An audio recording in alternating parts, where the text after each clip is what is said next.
कहता है, हे मुनिवर, मैं अपनी आंखों को लेकर बहुत परेशान हूं। मेरी आंखों की रोशनी दिन भर कम होते जा रही है। मुझे सब कुछ धुंधला धुंधला दिखाई देता है। कई बार तो मेरी आंखों में बहुत ज्यादा दर्द और जलन होता है और बहुत ज्यादा आंसू भी निकलते हैं। गुरुदेव, मेरी आंखें समय से पहले ही मेरा साथ छोड़ रही हैं। कृपया करके आप मुझे कोई ऐसा समाधान बताइए जिससे मैं अपनी आंखों की रोशनी को फिर से प्राप्त कर सकूं और आंखों की इन सभी समस्याओं से हमेशा हमेशा के लिए छुटकारा पा सकूं।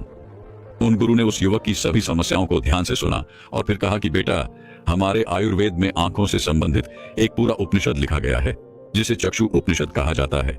इसके अलावा हमारे महर्षि वाग्भट ने आंखों के इलाज से संबंधित कई उपाय बताए हैं, कई नियम बताए हैं, जिसमें कुछ प्रमुख नियमों के बारे में आज मैं तुम्हें बताता हूं। और इसके साथ ही आज मैं तुम्हें एक ऐसे चूर्ण के बारे में बताऊंगा जिसका 15 दिन उपयोग करने से ही आपकी आंखों की ज्योति जो है वह वापस लौट आएगी।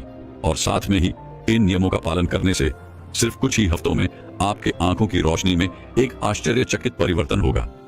आप खुद देखेंगे कि आपकी आंखों की रोशनी वापस लौट आएगी और आपको पहले से अधिक स्पष्ट दिखाई देगा।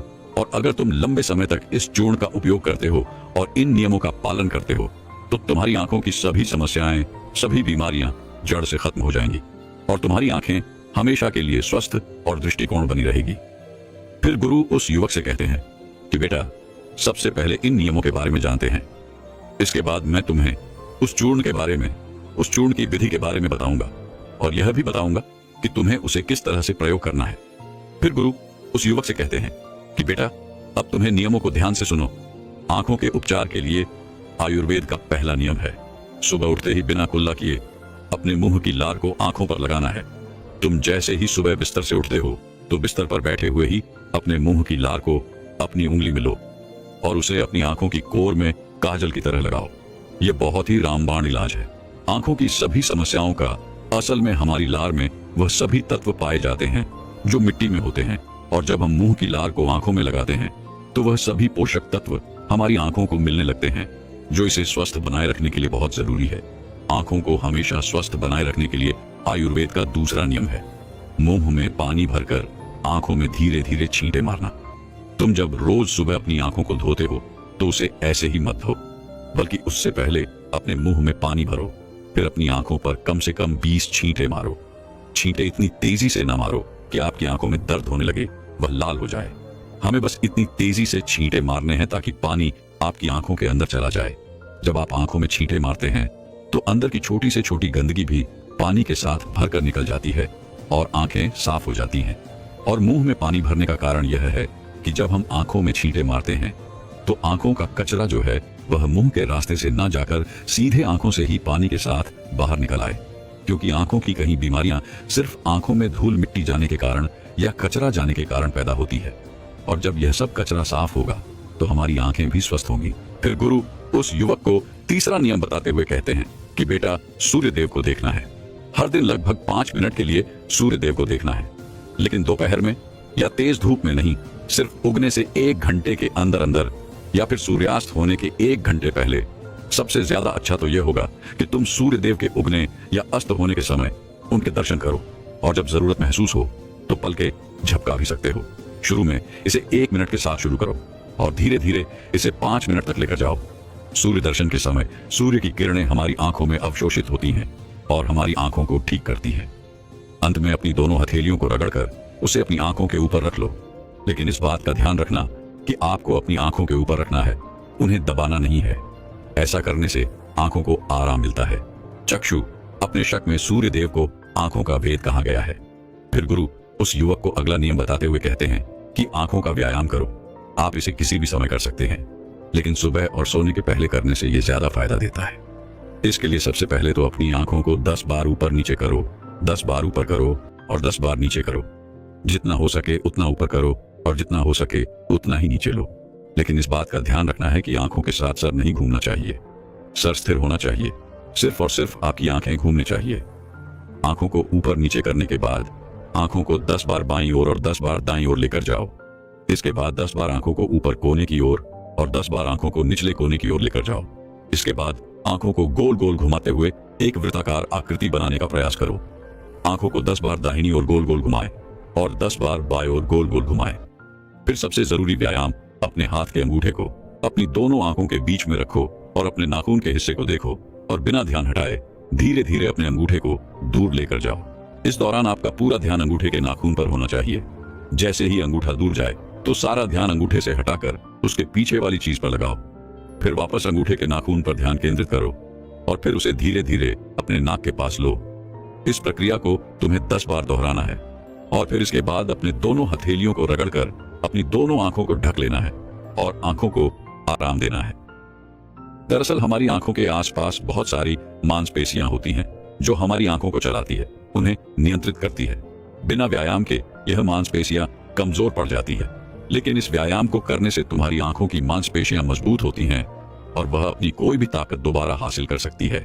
फिर गुरु अगला नियम बताते हुए कहते हैं कि शरीर को साफ रखो, क्योंकि शरीर साफ तो बीमारियां साफ। आयुर्वेद के नियम के अनुसार यदि हमारा शरीर भीतर से साफ है तो हमें कोई बीमारी नहीं हो सकती है।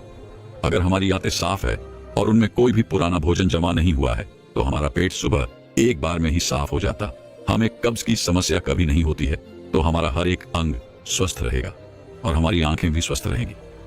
अपने शरीर को अंदर से स्वस्थ रखने के लिए तुम्हें रोज 16 घंटे का उपवास या फिर एक दिन 24 घंटे का उपवास करना चाहिए। फिर गुरु उसे आगे बताते हुए कहते हैं कि बेटा, अपनी आंखों को त्रिफला के जल से धो लो। त्रिफला एक बहुत ही प्रसिद्ध आयुर्वेदिक औषधि है। महान आशी वाग्भट ने त्रिफला को इंसानी शरीर के लिए अमृत तुल्य बताया है। त्रिफला जैसे ही उसका नाम है, यह 3 फलों से मिलकर बना है। पहला है आंवला, दूसरा है बहेड़ा और तीसरा है हरड़। को बनाते समय इन तीनों की मात्रा का ध्यान रखना बहुत आवश्यक है। त्रिफला बनाने के लिए आंवला, बहेड़ा और हरड़ का अनुपात 1 अनुपात 2 अनुपात और 3 अनुपात होना चाहिए, यानी आंवला 3 गुना, बहेड़ा 2 गुना और हरड़ 1 गुना होनी चाहिए। इन तीनों को सुखाकर इनके बीज निकालकर इसे अच्छे से पीसकर मिला लीजिए। इस तरह से त्रिफला का चूर्ण तैयार हो जाता है। फिर इसे किसी मिट्टी के बर्तन में रख दीजिए और 1 चम्मच त्रिफला चूर्ण को 2 ग्लास पानी में रात में भिगोकर रख दें और सुबह उसे छानकर अपनी आंखों को उससे धो लीजिए। ऐसा करने से बहुत ही तेजी से आंखों की सभी समस्याओं में आराम मिलता है और आंखों की रोशनी बहुत ही तेजी से बढ़ती है। त्रिफला सिर्फ आपकी आंखों के लिए नहीं बल्कि हमारे शरीर के लिए भी बहुत फायदेमंद होता है, क्योंकि यह वात, पित्त और कफ तीनों दोषियों को नियंत्रित करता है। शरीर को साफ करने के लिए त्रिफला को 2 तरीके से लिया जा सकता है, एक रात को और दूसरा सुबह। अगर आप त्रिफला सुबह लेते हैं तो गुड़ या शहद के साथ लो, और यदि आप त्रिफला को रात में लेते हैं तो दूध के साथ या फिर गर्म पानी के साथ इसे ले सकते हैं। रात में दूध या गर्म पानी के साथ जो त्रिफला खाया जाता है वह हमारे शरीर को साफ करने का काम करता है, गंदगी बाहर निकालता है। और सुबह जो गुड़ या शहद के साथ त्रिफला खाया जाता है यह पोषक तत्व का काम करता है, यानी कि पोषक तत्व प्रदान करता है। इसीलिए जो व्यक्ति स्वस्थ है, जिन्हें कब्ज या पेट से जुड़ी हुई कोई भी दिक्कत नहीं है, वह त्रिफला को दिन में खाए, और जिन्हें पेट की सफाई करनी है, कब्ज की समस्या रहती है, वह इसका सेवन रात को करें। फिर गुरु उस युवक को अगला नियम बताते हुए कहते हैं कि बेटा, यह नियम बहुत ही लाभकारी है। इससे तुम्हारी आंखें और मन दोनों ही तेज बनते हैं। इसके लिए तुम्हें एक अंधेरे कमरे में दीपक या मोमबत्ती जला लेना है। फिर उसे इतनी ऊंचाई पर रखना है कि जब तुम बैठो तो वह तुम्हारी आंखों के ठीक सामने होना, ज्यादा ऊपर होना चाहिए और ना ही ज्यादा नीचे होना चाहिए। इसके बाद आपको अपनी पीठ को सीधा करके आरामदायक स्थिति में बैठ जाना है और अपनी दृष्टिकोण उस दीपक या मोमबत्ती की ज्वाला पर, यानी ज्योति पर केंद्रित करना है और लगातार उस ज्योति को देखना है। इस बीच यदि तुम पलक झपकाना चाहते हो तो आप झपका सकते हो, लेकिन कोशिश करो कि जितनी देर तुम बिना पलक झपकाए रह सकते हो तो बिना पलक झपकाए रहो। थोड़ी देर में तुम देखोगे कि तुम्हारी आंखों से आंसू बहने लगेंगे, लेकिन चिंता करने की कोई जरूरत नहीं है, क्योंकि यह क्रिया हमारे आंसुओं के द्वारा हमारी आंखों की सफाई कर रही है। इस प्रक्रिया के बीच आप आंखों के आंसू को रोकने का प्रयास न करें, बस इन्हें बहने दें। इस दौरान अपने हाथों से अपनी आंखों को भी स्पर्श नहीं करना है। जब यह प्रक्रिया पूरी हो जाए तब अपनी दोनों हथेलियों को रगड़कर धीरे धीरे अपनी आंखों के पास लेकर जाओ और आंखों को ढक लो। यह प्रक्रिया रोज रात को सोने से पहले कुछ मिनट के लिए करो। फिर तुम स्वयं देखोगे कि तुम्हारी आंखों की रोशनी दिन प्रतिदिन बढ़ती जा रही है। इस प्रक्रिया को करने से आपकी आंखों की रोशनी के साथ साथ आपकी एकाग्रता भी बढ़ती है। फिर गुरु उस युवक को अगला नियम बताते हुए कहते हैं कि किसी भी ठंडी सब्जी जैसे खीरा, लौकी और आलू के छोटे छोटे टुकड़ों को कुछ मिनट तक अपनी आंखों के ऊपर रखो। जब हम खीरे या लौकी को इस तरह से छोटे छोटे टुकड़ों में काटकर आंखों के ऊपर रखते हैं तो हमारी आंखों के आसपास का जो क्षेत्र है वह ठंडा हो जाता है और बाकी का क्षेत्र गर्म रहता है, जिससे आंख और सर के बीच का जो तापमान है उसमें अंतर आ जाता है और ज्यादा से ज्यादा रक्त आंखों की तरफ आने का प्रयास करता है।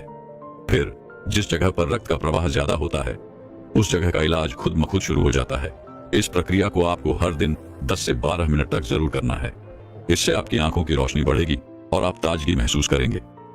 फिर गुरु उस युवक को अगला नियम बताते हुए कहते हैं कि बेटा, तुम्हें रोज ऐसा काम करना है जिसमें ज्यादा रक्त का प्रवाह हो, जैसे शीर्षासन, भस्त्र का आसन। ऐसे आसनों को करने से रक्त की ज्यादा मात्रा आंखों की तरफ जाती है और आंखें स्वस्थ बनी रहती है। फिर गुरु उस युवक को कहते हैं कि बेटा, तुमने नियमों के बारे में तो जान लिया, अब मैं तुम्हें उस चूर्ण के बारे में बताता हूँ जिसका उपयोग तुम्हें करना है। और उसका उपयोग करने से कभी भी तुम्हारे आंखों की ज्योति खराब नहीं होगी, और अगर जिनको चश्मा लग चुका है उनका चश्मा भी कुछ हफ्तों में उतर जाएगा। इस चूर्ण को बनाने के लिए आपको 4 चीजों का प्रयोग करना है, जिसमें पहली चीज है सौंफ, दूसरी चीज है बादाम, तीसरी चीज है धागे वाली मिश्री और चौथी चीज है काली मिर्च। हमें सबसे पहले तवे पर सौंफ को थोड़ा सेक लेना है। सौंफ को नेत्र ज्योति के रूप में अव्वल माना जाता है। इसकी तासीर ठंडी होती है। इसके साथ ही यह खाने को पचाने में बहुत ज्यादा मदद करती है। सौंफ हमारे शरीर के मोटापे को भी कम करती है। सौंफ में पोटेशियम, मैग्नीशियम, जिंक, लोहा, कॉपर जैसे मिनरल्स भरपूर मात्रा में होते हैं। आपको सौंफ को तब तक सेकना है जब तक उसमें खुशबू ना आ जाए। जब खुशबू आने लगे तब आप उसे नीचे उतार लीजिए। फिर आपको बादाम को हल्का हल्का सेकना है। बादाम में विटामिन ए प्रचुर मात्रा में होता है, जो हमारे दिमाग को तंदुरुस्त रखता है। इसमें प्रोटीन एवं फाइबर काफी अच्छी मात्रा में पाए जाते हैं, जिसकी वजह से हमारा पेट भरा भरा रहता है और यह हमारे मोटापे को भी कम करती है। इसके बाद आपको बादाम और सौंफ को अच्छी तरीके से पीस लेना है। इसका बारीकी टोन बना लेना है और इसके बाद आपको धागे वाली मिश्री में से धागा निकाल देना है और उसे कूट कर उसका बारीक टोन बना लेना है। फिर आपको 10 से 15 काली मिर्च लेनी है। काली मिर्च में एंटी इन्फ्लामेटरी तत्व पाए जाते हैं, जो आंखों के लिए बहुत लाभदायक होते हैं। इसके साथ ही काली मिर्च जीवाणु रोधक और इम्यूनिटी बढ़ाने में सहायक होती है, जिससे आंखों की रोशनी मजबूत बनती है। काली मिर्च में विटामिन ए और विटामिन ई पाए जाते हैं, जो आंखों के लिए बहुत लाभदायक हैं। काली मिर्च को भी आपको अच्छी तरीके से कूट लेना है, उसका भी बारीक चूना बना लेना है। फिर आपको इन चारों चीजों को एक साथ मिक्स कर लेना है। फिर आपको इस चूर्ण को 1 चम्मच गुनगुने पानी में या फिर 1 ग्लास दूध में सुबह सुबह खाली पेट लेना है।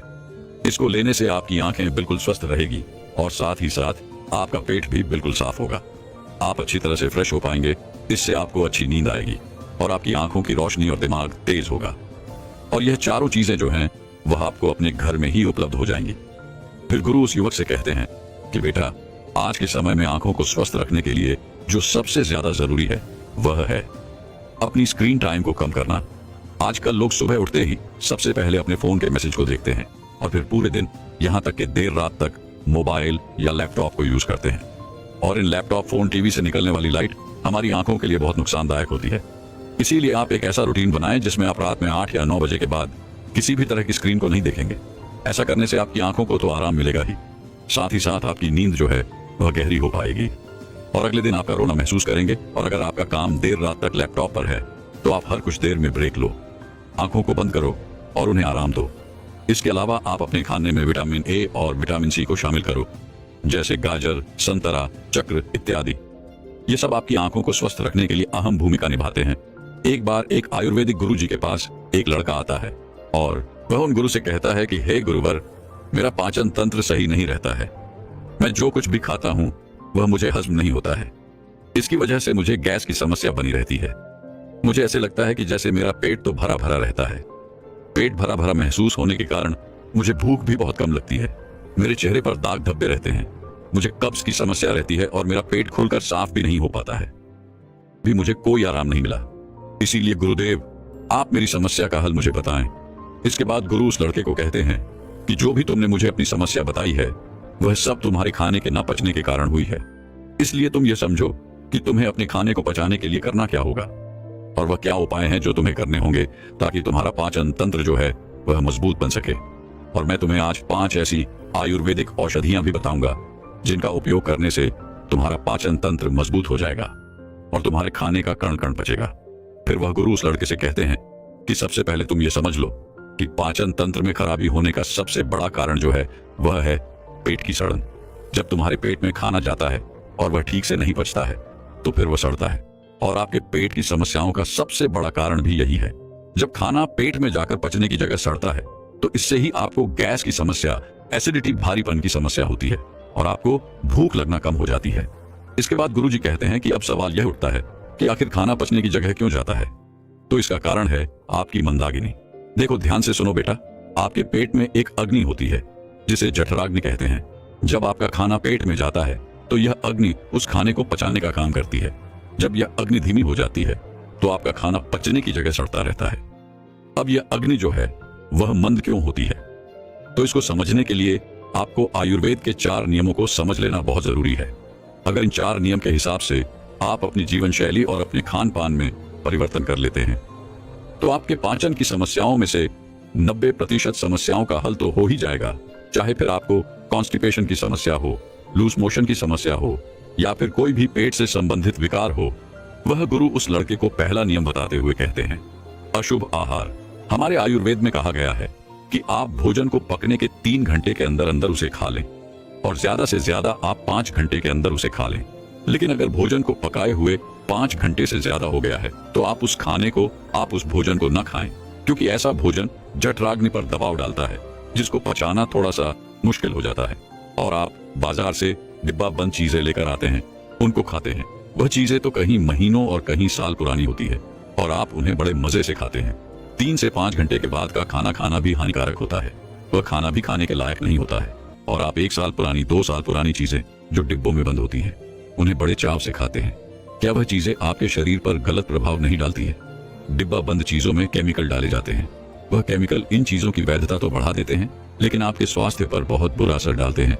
और दूसरी ओर जंक फूड, फास्ट फूड जैसे पिज्जा, चाउमीन आदि स्वाद के चक्कर में आप खाते हैं, मीठी मीठी मिठाइयां खाते हैं। इनको भी आपको त्यागना होगा। आपकी जठराग्नि की एक सीमित मात्रा होती है कि वह इस तरह का भोजन और इतना ही भोजन पचा सकती है। जब आप अपने पाचन तंत्र पर ज्यादा दबाव डालते हैं तो आपको मंदाग्नि की समस्या हो जाती है। फिर इसके बाद आप जो भी खाते हैं वह पचने की जगह सड़ता है। फिर गुरु उस लड़के को दूसरा नियम बताते हुए कहते हैं कि भोजन सीमित मात्रा में ग्रहण करें। आप चाहे कितना ही अच्छा भोजन क्यों न करें, आप चाहे सात्विक भोजन ही क्यों न करते हो, लेकिन ध्यान रहे जितना जरूरी अच्छा भोजन करना होता है उतना ही जरूरी यह भी जानना होता है कि हमारे भोजन करने की सही मात्रा क्या है। कहने का मतलब है कि ज्यादा भोजन भी आपको नुकसान कर सकता है, फिर चाहे वह कितना ही अच्छा भोजन क्यों ना हो। इसको समझने के लिए आप इस उदाहरण से समझें। जैसे आप अग्नि में थोड़ा थोड़ा घी डालते हैं तो अग्नि जलती रहती है, लेकिन वहीं पर अगर आप उसमें एकदम से बहुत सारा घी डाल दें तो क्या अग्नि जलेगी? नहीं। न ज्यादा घी डालने से, एकदम ज्यादा घी डालने से वह अग्नि बुझ जाएगी। वैसे ही अगर आप ज्यादा भोजन ग्रहण करेंगे तो इससे आपके पाचन तंत्र पर बहुत ही बुरा असर पड़ेगा। आपका पाचन तंत्र उसे पचा नहीं पाएगा और वह खाना जाकर आपके पेट में सड़ता रहेगा। फिर वह गुरु उस लड़के को तीसरा नियम बताते हुए कहते हैं, सही भोजन और सही मात्रा में भोजन खाने के साथ साथ यह भी जानना जरूरी है कि भोजन को खाने का सही समय क्या है। आप सुबह के समय नाश्ता खाएं जिसमें आप फल, सब्जियां आदि खा सकते हैं या फिर आप जूस पी सकते हैं। इसके बाद दोपहर में आप खाना खा सकते हैं। उसका सही समय 12 से 1 बजे के बीच होता है। इसके बाद आपको शाम का खाना जो है वह थोड़ा जल्दी खाना होगा। जैसे कि आप शाम का खाना 6 से 7 बजे के बीच खा लें। और शाम का खाना आपको बिल्कुल हल्का खाना चाहिए। मगर लोग शाम को खाना एक तो देर से भी खाते हैं और दूसरा हल्का भोजन खाने की जगह भारी भोजन खाते हैं, फिर सीधा सोने चले जाते हैं, जिससे पाचन तंत्र मंद हो जाता है और खाना पचने की जगह सड़ने लगता है। इसीलिए शाम का खाना शाम ढलते ही खा लेना चाहिए और खाना खाते ही बिस्तर नहीं पकड़ना चाहिए। फिर वह गुरु उस लड़के को चौथा नियम बताते हुए कहते हैं कि पर्याप्त मात्रा में पानी पीना भी आपके पाचन तंत्र को मजबूत करता है। अगर आप पर्याप्त मात्रा में पानी नहीं पिएंगे तो आपको कब्ज की समस्या होगी और आपका पेट खुलकर साफ नहीं होगा। और अगर पेट साफ नहीं होगा तो जो खाना आप खाएंगे वह आपके पेट में पड़ा पड़ा सड़ता रहेगा।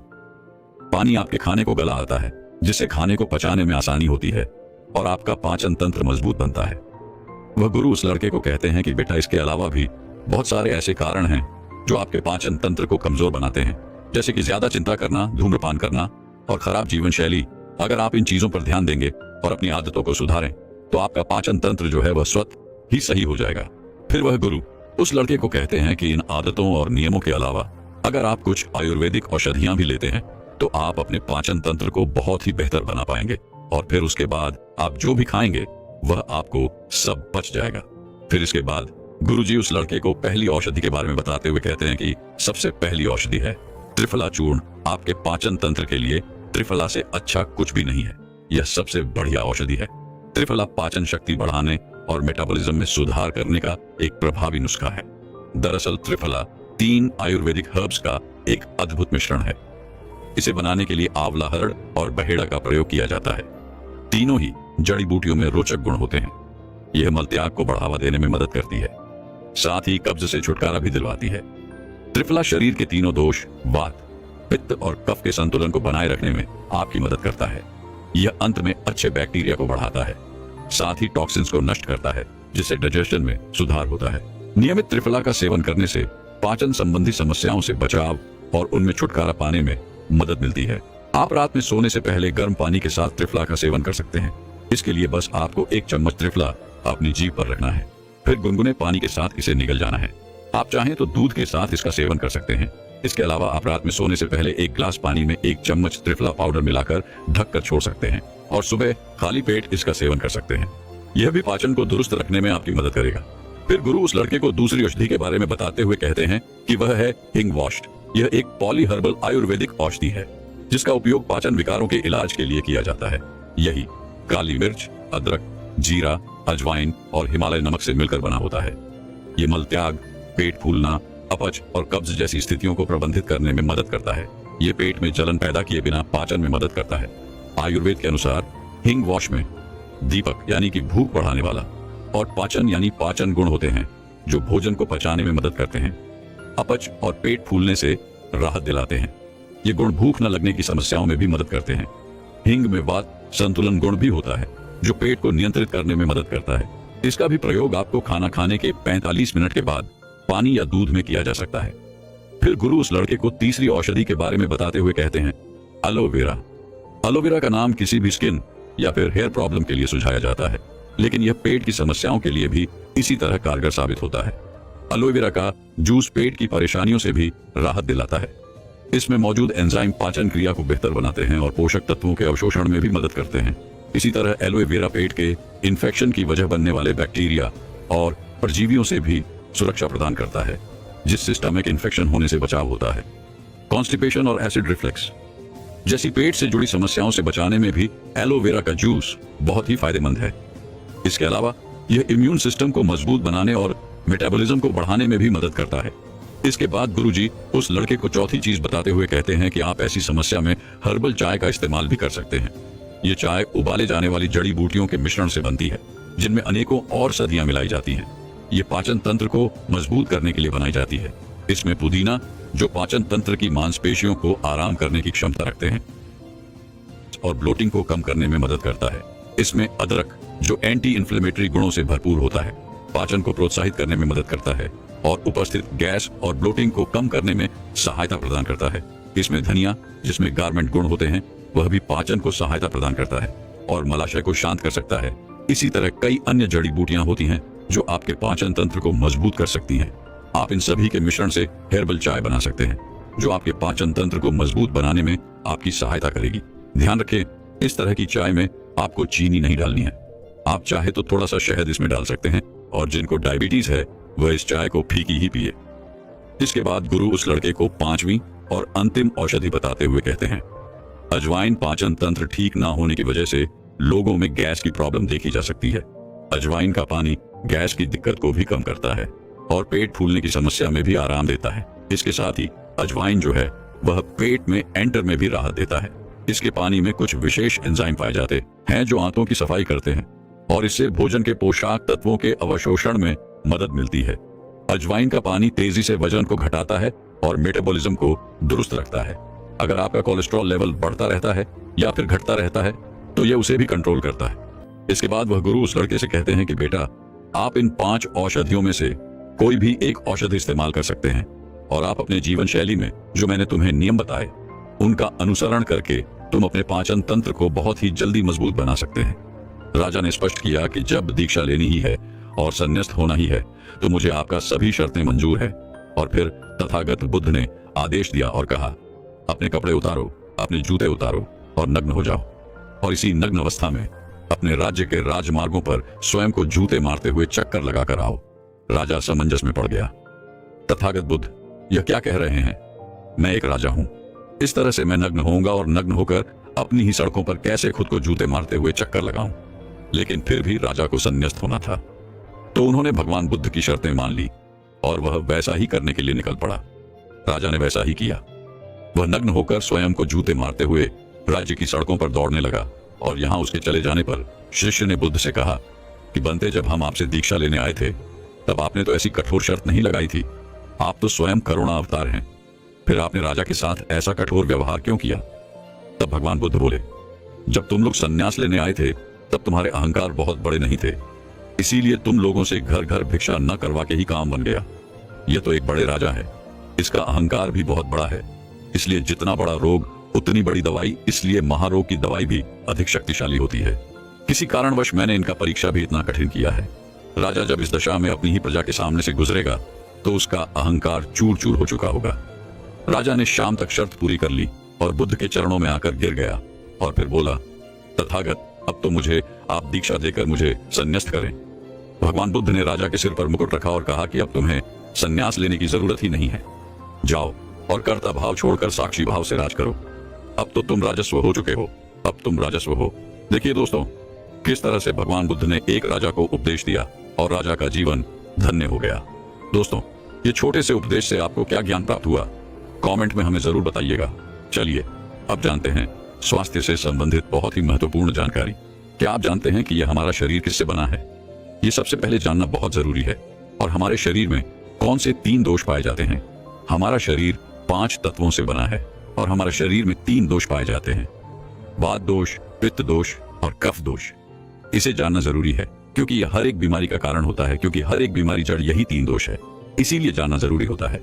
तो आपका शरीर का सबसे महत्वपूर्ण दोष ये 3 दोष हैं, पित्त दोष, वात दोष और कफ दोष। अगर आपके शरीर का वात दोष गड़बड़ हो गया तो 60 से 70 पर बीमारी होगी। अगर आपके शरीर का पित्त दोष गड़बड़ हो गया तो आपके शरीर में 15 से 20 पर बीमारियां होती हैं, और यदि आपके शरीर का कफ दोष गड़बड़ हो गया तो 5 से 10 पर बीमारी होती है। अब इस तीनों प्रवृत्ति हमारे शरीर में कब से कब तक रहती है? जब हम जन्म से बाल्य अवस्था में रहते हैं, यानी जब हमारा जन्म होता है और 14 साल की उम्र तक हमारे शरीर में कॉफ प्रवृत्ति ज्यादा होती है। इस समय कॉग ज्यादा बनता है। ये प्रकृति की देन है। कॉफ इसलिए बनता है क्योंकि हमारा शरीर ग्रो करता है। कॉफ बनना जरूरी है क्योंकि ये कॉफ हमारे शरीर के बहुत ही महत्वपूर्ण अंग है। बस हमें यह ध्यान देना है। हम अपने बच्चों को ऐसी कोई चीज नहीं देना है जिससे उनका कॉफ और बढ़ जाए, क्योंकि बच्चे उस समय कुछ नहीं जानते। माता पिता को जागरूक होना होगा। बस हमें अपने बच्चे को कुछ भी ऐसी चीज नहीं देना है जिससे उसका कफ और बढ़ जाए। कॉफ बनाने वाली चीजें हमें उन्हें नहीं खिलाना है, नहीं तो क्या होगा, कॉफ से संबंधित जो 5 से 10 पर बीमारी है, जैसे टीबी, दमा, अस्थमा, ये सारी बीमारियां इसकी वजह से होती हैं। ये हर माता पिता को ध्यान देना होगा। उसके बाद हम आते हैं बाल्य अवस्था से युवा अवस्था में। युवा अवस्था की आयु कितनी होती है? जब हम 15 साल से 60 साल के बीच में होते हैं, इस समय हमारा शरीर युवा अवस्था में होता है। इस समय हमारे शरीर में पित्त प्रवृत्ति सबसे ज्यादा होता है, सबसे ज्यादा पित्त बनता है। इसलिए हमें यह ध्यान देना होगा कि हम ऐसी कोई भी चीज ना खाएं जिससे हमारा पित्त बढ़ जाए। अगर हमारे शरीर में पित्त दोष बढ़ जाएगा तो हमारे शरीर में 15 से 20 पर बीमारियां होती हैं। इसके बाद हमारा आता है वृद्धावस्था था। 60 साल की उम्र हमारा वृद्धावस्था होता है। इस समय हमारे शरीर में वह दोष बढ़ता है और वात दोष से संबंधित 60 से 70 पर बीमारियां हमारे शरीर में होती हैं।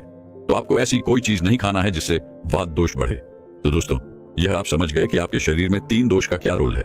इसलिए इन 3 दोषों से संबंधित जो भी जानकारी जहां से भी उपलब्ध हो, एकत्र करें और उसे अपने जीवन में लागू करें, कारण को दूर करें और हमेशा इस बात का ध्यान रखें कि इन 3 दोषियों में क्या खाना चाहिए और क्या नहीं खाना चाहिए।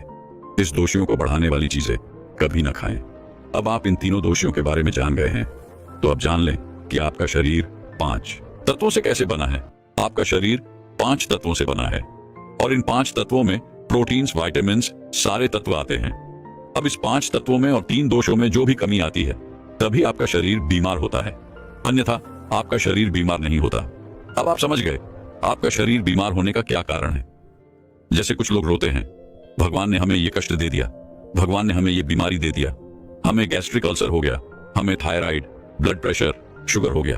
क्यों हो गया? भगवान ने नहीं दिया, आपने खुद पाला है। जब प्रकृति आपको खाना खाने के नियमों का पालन करने के लिए कहती है, पानी पीने के नियमों का पालन करिए, इस प्रकृति का नियम पालन करिए, तो आप क्यों नहीं कर रहे हैं? जबकि हमारा शरीर उसी तत्वों से बना है प्राकृतिक तत्वों से ही तो बना है। हमारा शरीर भी पानी से ही तो बना है, खाने से ही तो बना है, पोशाक तत्वों से ही तो बना है। ये सारे नियमों का आपको पालन करना होगा। अब जब यह हमारा पित्त दोष कह रहा है कि यह चीज नहीं खाई, यह पित्त और बढ़ेगा, तो आप उसे क्यों खाते हैं?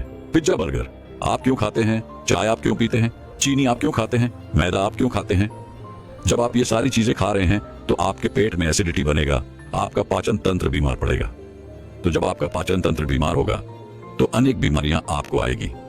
ये तो आप खुद कर रहे हो ना, ब्रह्मांड नहीं दे रहा है, भगवान नहीं कर रहा है। हम आप इसे खुद जाने अनजाने में कर रहे हैं। हम अपने मन को, अपनी जीभ को कंट्रोल नहीं कर पा रहे हैं। तो दोस्तों, ये सारी चीजें आप छोड़ दीजिए। अब बात करते हैं कि हमें अपने शरीर पर कौन सा तेल लगाना चाहिए, कहां पर लगाना चाहिए, इस बारे में जानते हैं। आप समझ गए आपके शरीर का निर्माण कैसे होता है। इसे सुरक्षित रखना आपके हाथ में है। इसकी सुरक्षा आप खुद कीजिए। शरीर के 4 महत्वपूर्ण अंग है जिससे आपकी शरीर की सारी नसें जुड़ी हुई हैं। पहला है नाभि, दूसरा है पैर का तलवा, तीसरा है आपकी नाक और चौथा है आपका सर। यह 4 सबसे महत्वपूर्ण अंग है और इन चारों जगह पर आपको तेल लगाना है। बस ये ध्यान देना है कि आपको कब लगाना है और कैसे लगाना है। तो सबसे पहले चलते हैं आपके पैरों के तलवे। जो व्यक्ति रोज सुबह जागकर मॉर्निंग वॉक करता है, नंगे पैर जमीन पर या फिर हरी घास पर, तो दोस्तों उसकी आंखों की रोशनी कभी कम नहीं होती। तो इसीलिए आपको पैरों के तलवे में शुद्ध तोरी का तेल लगाना है। इसके अलावा आप शुद्ध सरसों का तेल भी लगा सकते हैं। जब आप रात में सोने जाएं तो उसके पहले गुनगुने पानी से अपना पैर धो लीजिए। पैर धोने के बाद बढ़िया से उसे साफ कर लीजिए, सूख जाए। जब आप बिस्तर पर लेट जाएं और अपने हाथ से मालिश कर लीजिए। रात में सोते समय यही शुद्ध सरसों का तेल, और जैसे ही आप अपने 5 मिनट दोनों हाथों से मालिश करेंगे, तेल से गर्मा हटाएगी, तुरंत ही आपको नींद आना शुरू हो जाए।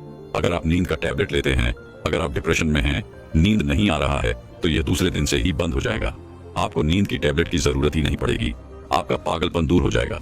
याददाश्त बहुत तेज होती है, दिमाग से संबंधित सारी समस्याएं खत्म, और एक ही बार में आप 10 बजे सो रहे हैं। 400 बजे से पहले आपकी नींद ही नहीं खुलेगी। इतनी बढ़िया नींद आती है। तो पैर के तलवे में तेल लगाने से आपके पाचन तंत्र मजबूत होता है, याद लगती है, शरीर में शक्ति मिलती है, ऊर्जा मिलती है, यानी कि शरीर की सारी पोषक तत्वों को आपूर्ति कर देता है। दूसरा स्थान है नाभि, जो कि आपके शरीर का सबसे महत्वपूर्ण अंग है। नाभि के पीछे एक पेय को ग्रंथि पाई जाती है और इसी पेय को ग्रंथि से शरीर की सारी नसें जुड़ी हुई होती हैं और ये शरीर की सबसे शक्तिशाली ग्रंथि होती है। इसलिए नाभि में तेल लगाना चाहिए। आप देखते होंगे जब आपके घर में छोटा बच्चा होता है तो माताएं उस बच्चे की तेल से मालिश करती थी, लेकिन अब तो बच्चों को तेल लगाना ही बंद कर दिया। पहले माताएं 8 से 10 बार दिन में बच्चे की तेल से मालिश करती थी। वे कहती थी कि हम जितनी बार तेल की मालिश करेंगे उनकी हड्डियां उतनी ही मजबूत होंगी। और वह घर पर बना हुआ शुद्ध सरसों का तेल होता था। और वह शुद्ध सरसों घर का तेल और किसका बनाती थी? किसी सरसों को घू करके, सरसों को रोलक पहले जो उसी से मालिश करती थी, पहले वह लगा देती, उसके बाद छोड़ा करके। लेकिन आज फैशन बदल गया है, लोग तरह तरह के केमिकल युक्त तेलों से मालिश कर रहे हैं। ये किसी काम का नहीं दोस्तों। कंपनियां हमें सिर्फ बेवकूफ बनाती हैं और इससे सिर्फ बीमारियां होती हैं, क्योंकि बच्चों की मालिश के लिए सबसे अच्छा तेल सरसों का है और गांव के बच्चों को माताएं आज भी सरसों के तेल की मालिश करती हैं। दोस्तों, मैं उम्मीद करता हूं कि यह कहानी सुनने से आपके जीवन में अच्छे बदलाव आए होंगे। आपको इस वीडियो से क्या सीखने मिला, ये कमेंट करके जरूर बताएं और अपने परिवार, स्विंगल दोस्त या आपके करीब इंसान के साथ ये कहानी शेयर करके उन्हें भी इस जिनान से परिचित करवाए। बाकी अगर आपको ये वीडियो दिल से अच्छी लगी हो तो ही इस वीडियो को लाइक कर देना, और आपने अब तक इस चैनल को सब्सक्राइब न किया हो तो चैनल को सब्सक्राइब भी जरूर कर देना। आपका हर दिन शुभ हो और खुशियों से आपका जीवन भरा रहे। धन्यवाद। नमो बुद्धाय।